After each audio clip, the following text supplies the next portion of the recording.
All right, so have you ever had that moment where you're looking at a graph, right?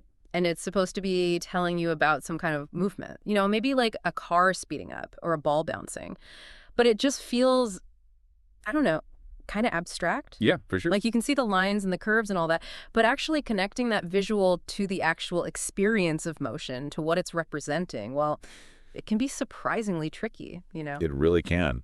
It's easy to get kind of hung up on the details too, like, is this graph showing distinct steps or a continuous flow? What do these up and down directions even really represent in the real world? How can this little squiggle on a page actually capture something as dynamic as movement?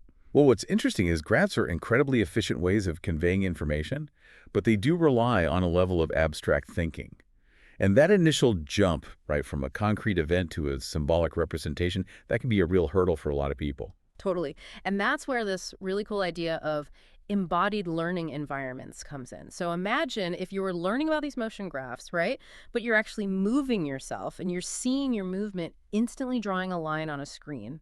It's all about bringing your physical experience into the learning process. So it becomes a full body understanding.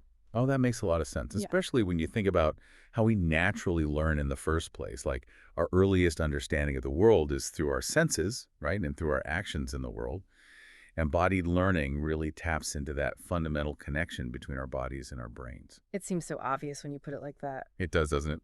So for this deep dive, you have been going through mountains of research, looking at how this embodied learning idea has been used specifically for understanding motion graphs. I have 44 different studies, to be precise, which cover 62 different learning environments that try to use the body in some way to teach about motion graphs. Wow, that's a lot of data to sift through. So what's the mission for us today? What are we hoping to uncover? Well, our mission today is to explore how these environments actually work. And really, the core question is what makes them effective, especially for someone like you, the listener, who wants to really grasp these complex ideas thoroughly but also efficiently. A shortcut to deep knowledge. I like it. Exactly. And with so many different approaches out there, it can be a bit overwhelming. So the review you shared actually offered a really helpful way to categorize all these different learning environments. It boils down to looking at two key aspects. Right. The first one being bodily involvement. Right. So is the learning centered around your own physical movement? Or are you mostly observing the movement of someone or something else? Are you the one doing the moving or are you watching movement happen? And the second key aspect is immediacy. So how directly and quickly is that motion, whether it's yours or something else's, connected to a graph? Yeah. Does the graph appear in real time as the movement happens? Or is it something that's created later after the movement has taken place? Cool. So combining those two aspects, then that gives us four distinct ways that these embodied learning environments have been designed, right? Exactly. Okay. So let's dive into the first one, which is Class I. Class I. Immediate own motion. And this is where you are the one moving, and that movement is instantly generating a graph. Yeah. Now, the review highlighted that motion sensor technology. That gets used a lot in these kinds of activities. And it makes sense, right? Because it can capture your movement and display it immediately. But why is that immediate connection so powerful? Well, think about it. Imagine you're walking towards a motion sensor, and as you're moving, it's detecting your changing distance from the sensor. And then, boom, a distance time graph just appears on a screen right in front of you. So you can see your every step, your pauses, everything, all translating into the shape of that line as it's being drawn. Ah. It's a very direct, visceral link between your body and the graph. So like you're literally seeing your body creating that visual representation in real time. You are. It's amazing. So what are some examples of this in action? Well, one study, for example, had students read a description of a movement first, and then they had to sketch a graph of what they thought that movement would create. And then they got to actually act it out in front of a motion sensor, and they got immediate feedback on a graphing calculator. Yeah. So they could compare their prediction, their sketch, to the actual graph their movement created. That's fascinating. It is, because it's that immediate comparison that allows for, well, real-time error correction and a deeper understanding of the relationship between what your body is doing and the line on the graph. You're not just seeing the result, you're a part of the process of creating it. Yeah, exactly. Okay, and another example, this involves students trying to actually match like pre-drawn graphs, Yeah. distance time and velocity time graphs, by moving their hands in front of a sensor. So they could see their hand's motion getting graphed live on the screen. It's almost like their hand becomes a cursor or something, and they're physically tracing the shape of the graph. And, it's not just limited to those kinds of movements. Oh, really? No. I mean, the review mentioned studies where students moved a motion sensor attached to a wheel, for example, and they could see the graph of the wheel's rotation generated in real time as they moved it, So anything that's moving, you can track it and graph it. basically. There was even one using a simple computer mouse. So you move the mouse on the pad, and that motion gets plotted simultaneously as a line on the screen. It's like even these small everyday movements can be used to build this understanding of how motion connects to a graph. I mean, I'm thinking even just the act of physically creating the representation, right? Even if it's with a mouse, maybe that reinforces the concept in a different way. Oh, absolutely. That direct manipulation, that immediate consequence, I think those are key elements in this type of learning. Okay, so that's class 1, immediate own motion. Right. So let's move on to class 2, Okay. immediate others objects motion. So in this one, you might not be the one physically moving, at least, not in a way that's directly represented on the graph. Right. But you're either observing or you're influencing the motion of something else. And then, boom, the graph is generated immediately right along with that motion. Makes sense. Okay, so an example that really jumped out to me was controlling a pendulum. Yeah. You might give it a push, and as it swings back and forth, a motion sensor is tracking its movement. It's generating that graph live in real time. So you're interacting with the physical world, but the graph is showing the pendulum's behavior, not your hand giving it that initial push. Exactly. It's your action that Mhm. sets things in motion, but then the focus shifts to what you're interacting with. Interesting. And then there's a whole bunch of really cool stuff happening with computer simulations that fall into this category too. Okay. Like one example is SimCalc Math Worlds. Have you heard of that? I have. So in that one, you can actually create or you can modify mathematical functions that dictate how an animated avatar moves on the screen. Oh, cool. So you see both the animation and the corresponding graph updating simultaneously. Yeah. It's almost like you're using the language of math to directly influence movement, and you see its graphical signature appear instantly. So it's like you're the choreographer using equations, and then the graph that's like the dance notation that's appearing in real time. I love that analogy. It's a good one. Okay, now what about if I'm not controlling anything? Like, what if I'm just observing motion that's already happening? Well, there are examples of that too. Like observing a simulation of an elevator, right, moving up and down, with its corresponding velocity time graph displayed alongside it. So you're not controlling the elevator, you're just watching its motion unfold, and you see the immediate graphical translation of that. Exactly. Hmm. And, it's not always just about digital simulations or these, like, inanimate objects. Oh, okay. The review mentioned teachers using their own bodies as the moving object. Ah, that's interesting. So the teacher's doing these hand movements, and those movements are being captured by a motion sensor. And then, boom, it's displayed as distance time and velocity time graphs in real time for the students to watch. So the teacher becomes like the living embodiment of the graph. They do, Yeah. which is super cool. I think, when you can see a familiar human movement like that, and then you see its immediate translation into a graph, it helps to bridge that gap between the abstract symbols on the page and something that you can relate to more directly through observation. Okay, so that was class 2, right? That's right. Immediate others objects motion. Right. Now let's shift gears a bit to class 3, non-immediate own motion. So in this case, you are moving, but the graph isn't created in real time. There's a delay, right? The graphical representation, that comes later. So what's different here? Like, what kind of thinking is involved in this type of embodied learning? Well, in this one, memory becomes a lot more important. And the ability to reconstruct the physical experience in your mind, right? So you have to recall how you moved and then connect those memories to the process of actually creating the graph later on. So that direct sensory link, that's broken here. So you have to sort of hold that movement in your head and then translate it later. You do. Okay, that's interesting. What are some examples of class 3? Well, one that really stood out to me was this activity where students walked at different speeds while carrying a leaky water bottle. A leaky water bottle. Yeah, it's kind of cool. The idea is that those drips of water, they leave a trail behind them on the floor. And by measuring the time intervals between drips and the distances between the drips, the students can then later construct position time graphs of their walk. Well, that's clever. So the physical act leaves behind this, like, physical record. Oh, data set, right? Yeah, a data set that then gets analyzed. Exactly. And there was even a study that intentionally put in a delay between the whole body motion and when the graphical representation was shown to the students.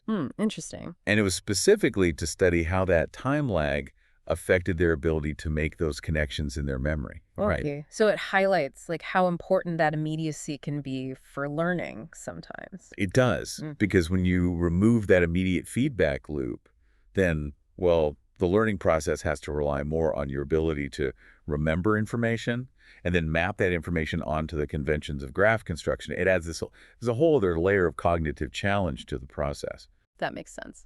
Okay, and finally, we get to class 4, which is non-immediate others objects motion. Right. So in this one, you're observing the motion of other people, other objects, and the graph is created sometime after the motion has happened. This feels like a more, I don't know, a more traditional science experiment kind of setup. It does, doesn't it? It's Yeah. that classic observation and analysis approach. Totally. So in this category, you're more of an observer, a data analyst, right? Yeah. You watch something move, you collect information about its movement, and then you use that data to build the graph. Right. So what are some examples? Well, there's the classic one, recording the time and distance of a rolling ball, right, using a spark timer. So that leaves behind little marks at regular time intervals, and then you use those marks to plot points and create a graph of the ball's motion. So you're really hands-on with the data collection. You are, very much so. And there's also, building ramps, rolling objects down them, and then manually measuring the distances traveled at different time points, and then using that data to draw graphs. Yeah. All of these classic physics experiments, they fall into this category. It's systematic data collection and interpretation to create a graphical representation. Okay, so lots of hands-on measuring. Right. What else? Well, observing a robot as it moves, and then using its distance and time data to construct distance time and velocity time graphs. Yeah. Or even like watching videotaped motion events and analyzing them frame by frame to, maybe count the distance an object moves between each frame, and then using that to create graphs later on. So you're breaking it down into those tiny increments of movement. You are. Cool. And the review even mentioned a study where students were shown graphs of an object's motion several minutes after they had watched a video of that same motion. So again, looking at the impact of that delay between seeing the motion and seeing its abstract representation in a graph. Yeah. And it's not all about, physical motion that you're directly observing. Oh. There are some really interesting examples that involved programming the movement of an animated object within software. Oh, cool. So you might write some code, like some algebraic code, or even sketch out a desired path on a graph, and then see the animation play out afterwards, with graphs plotted from the data of that resulting movement. So you're almost working in reverse. You're not going from the motion to the graph. You're defining the motion through symbols or visuals, and then the graph is a consequence of that, right? Exactly. The immediacy there, it's broken by that extra step of having to use a simulation to create the motion. I see. Okay, so we've explored all these 4 different categories. So we've got immediate own motion, immediate others objects motion, and then the non-immediate own motion, and non-immediate others objects motion. That's right. 4 distinct ways to use embodied learning to understand graphs. So now the question is, why are some of these approaches seemingly more effective than others for helping people learn about motion graphs? In the review you shared, they identified 8 key factors that researchers think are really important in making these environments successful. Let's get into those. Absolutely. I mean, these are like the special ingredients, the things that help learners really bridge that gap between the physical experience and that more abstract graphical representation. So the first one is real-world context. Okay. And this is all about making the learning feel relevant, connected to things that students already understand, that they've experienced in their lives. Why is that connection so important, though? Because when you can relate that motion that's being graphed, right, to something that's familiar to you, like the movement of a car or a person walking or an elevator, it gives you that mental anchor. It makes that abstract graph feel less alien and more like a representation of something that you can actually visualize and that you kind of intuitively understand. It grounds it in your own experience in a way. It does. Like, for example, studying a robot's motion, but doing it in a real-world setting, right, where you can see how that robot interacts with its environment, that's going to give you a much richer context than just looking at a simulation on a computer screen. Oh, yeah, for sure. Or even like recognizing the velocity profile of an elevator ride that you've actually taken. Yeah. That can make looking at a velocity time graph so much more meaningful. Yeah, I get that. Okay, so the next one is multimodality. Okay. And this involves engaging multiple senses at the same time, right? So seeing the motion, feeling your body move, maybe even hearing sounds that are connected to that motion. Why is this kind of multisensory input so good for learning? Well, our brains just process information better when they're getting it from a variety of different sources. It's like they're getting confirmation from all these different channels, right? Exactly. So when you're moving in front of a sensor and you're seeing that graph appear at the same time, you're getting this kinesthetic feedback, Right. right, from your sense of movement, and you're getting the visual feedback. And those two are reinforcing each other. It's like double the learning.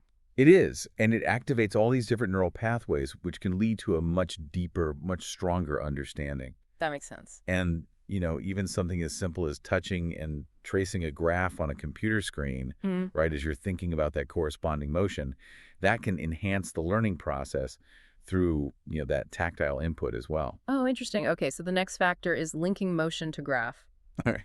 And this seems almost obvious, right? But it's all about explicitly and clearly connecting the movement, whether it's your own or something you're observing, to that graph. Right. But why is that explicit connection so vital? I mean, isn't it already there by definition? Well, you would think so, but actually, without that clear, direct link, the graph can just stay this abstract symbol on a page, right?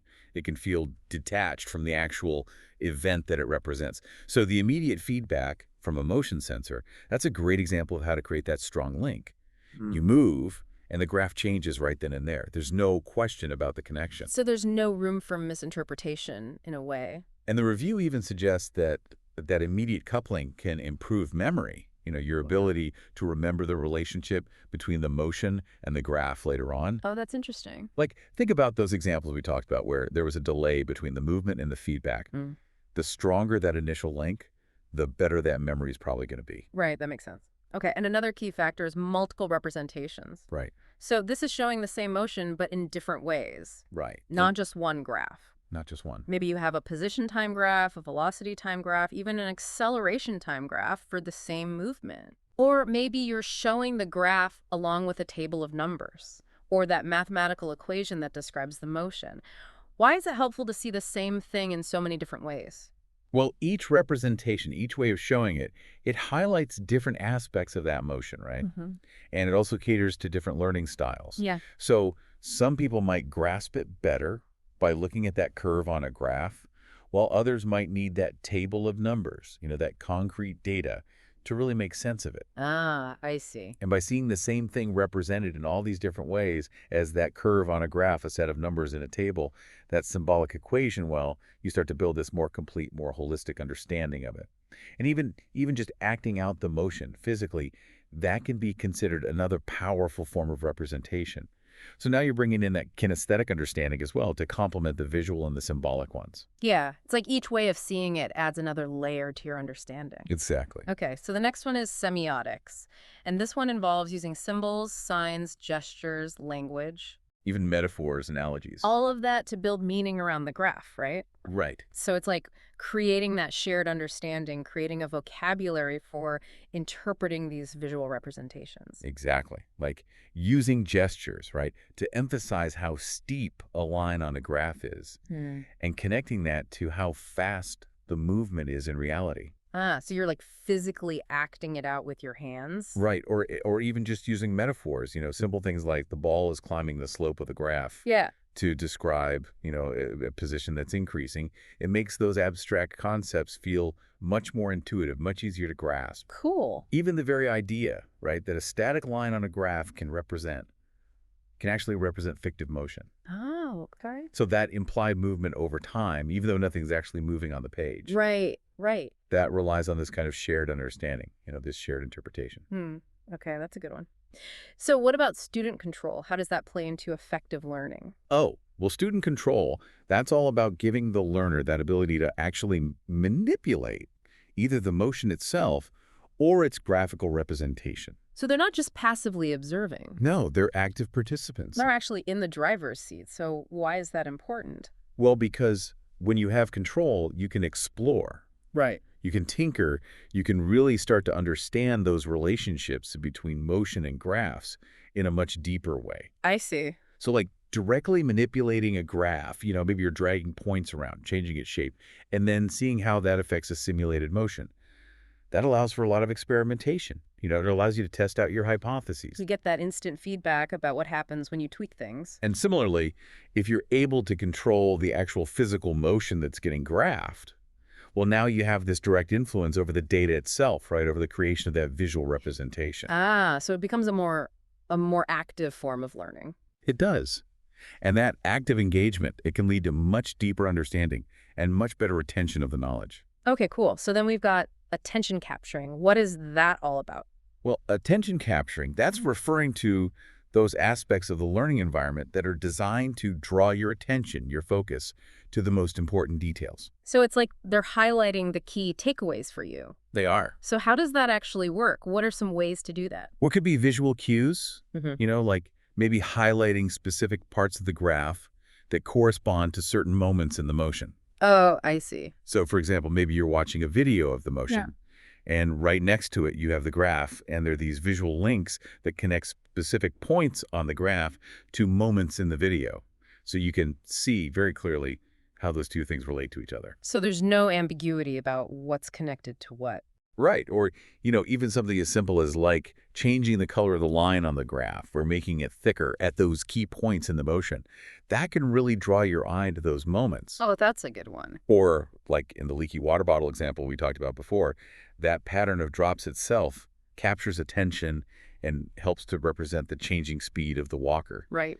So it can take all sorts of forms. Okay, and the final factor. This is cognitive conflict. Right. So cognitive conflict, that happens when you come across information that challenges what you already believe, right? What you already think is true. And it makes you kind of rethink things. Exactly. It's that wait a minute moment that forces you to really examine your understanding.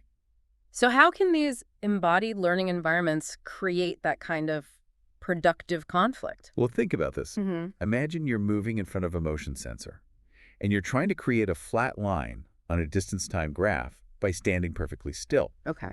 But then when you look at the graph, it's not perfectly flat. It's got these little wobbles in it, right? Well, that's because even when you think you're standing still, you're probably making these tiny, unintentional movements. Right. So now there's this conflict. Right. Between what you expected to see and what's actually happening. Exactly. And that forces you to refine your understanding of what standing still really means, especially in the context of precise measurement, Yeah. It makes you realize that even those tiny movements get captured by the sensor and represented on the graph. Oh, that's a really good example. What else? Well, or even just like disagreements between students during a group activity. Maybe they're trying to interpret a graph of a motion that they all experience together, and there are different opinions about what the graph shows. Well, they had to sort it out and come to a shared understanding. Right. And those debates, those discussions that happen when there are those conflicting interpretations, those can lead to some really valuable learning moments. I bet. Okay, so taking all of these different types of learning environments and all of these factors that can make them more or less effective. What did the research seem to suggest about which approaches tend to produce the best results for understanding motion graphs? Well, the review showed that those environments that really focused on the student's own motion and that linked it immediately to a visual representation, so that would be our class I from earlier. Right. Oh, yeah. Those consistently showed the most positive impacts on learning. And it makes sense when you think about it because those environments often incorporate several of the other factors that we just talked about, right? Yeah. Engaging multiple senses, providing that clear link between action and the graph, and using multiple representations of the same motion. Yeah, it's like they're hitting all the high notes for effective learning. Exactly. And it seems pretty intuitive, too. You're actively involved. You get that instant feedback. You're experiencing the connection in this multisensory way. It's not just a bunch of abstract squiggles on a page anymore. Right. So what about observing the motion of other things? Well, interestingly, the review suggested that learning just by watching other people move or by watching objects move without that direct, immediate connection to your own actions, so that would be our class 2 and class 4, Right. those approaches seem to be less consistently effective for really improving understanding of motion graphs. So even though observation is still valuable, it seems like that active participation and that immediate feedback from your own movements, those are key for building that really strong intuitive grasp of what these graphs are showing. That seems that way. Now, were there any particular studies within that class I group that really stood out, like in terms of showing how powerful this approach can be? There were. The review highlighted some really influential early studies that focused on this idea of students seeing the immediate graphical representation of their own movements. And those studies reported some pretty substantial positive effects on the students' understanding of distance time graphs, specifically. There was the work by Brassel back in 1987, and then there was research by Mockrose and Pinker also around the same time that were specifically mentioned in the review. And their findings really point to the potential of this type of embodied learning. That's amazing. So, for you, the listener, the one who wants to truly deeply understand these dynamic concepts, the big takeaway here is that actively involving your own body, seeing your movements instantly translated into that visual graph, that can be a truly effective way to build a deep and lasting understanding of these often confusing motion graphs. It can be. And it's worth noting how motion sensor technology keeps coming up as a key component of these most effective learning environments. Yeah. That ability to capture motion with that level of precision and immediacy, it seems like that's really crucial for making this kind of learning experience so powerful. I'm really struck by this idea of how powerful it can be to connect our physical experiences to these abstract ideas? I am too. So I want to leave you with this thought. How could you apply these principles of embodied learning in your own life? And I don't just mean with motion graphs. How could you use direct experience, immediate feedback, and the linking of physical actions to abstract ideas? How could you use all of that to learn new skills?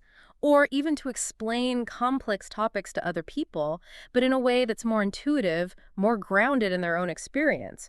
What other abstract concepts do you think could be made more tangible, more understandable through some kind of embodied learning experience? I love that. It really gets you thinking about how much potential there is for this kind of learning. It does. And the research we've been talking about today, well, it provides a pretty compelling case for how our brains might actually learn best when the learning is active, when it's grounded in those sensory experiences. Right. It's about engaging our whole selves in the process, not just our minds. Exactly. So hopefully this deep dive has given you a bit of a shortcut to understanding this really fascinating area of research and maybe even inspired you to think differently about how we learn and how we can make even the most abstract ideas a little bit more concrete.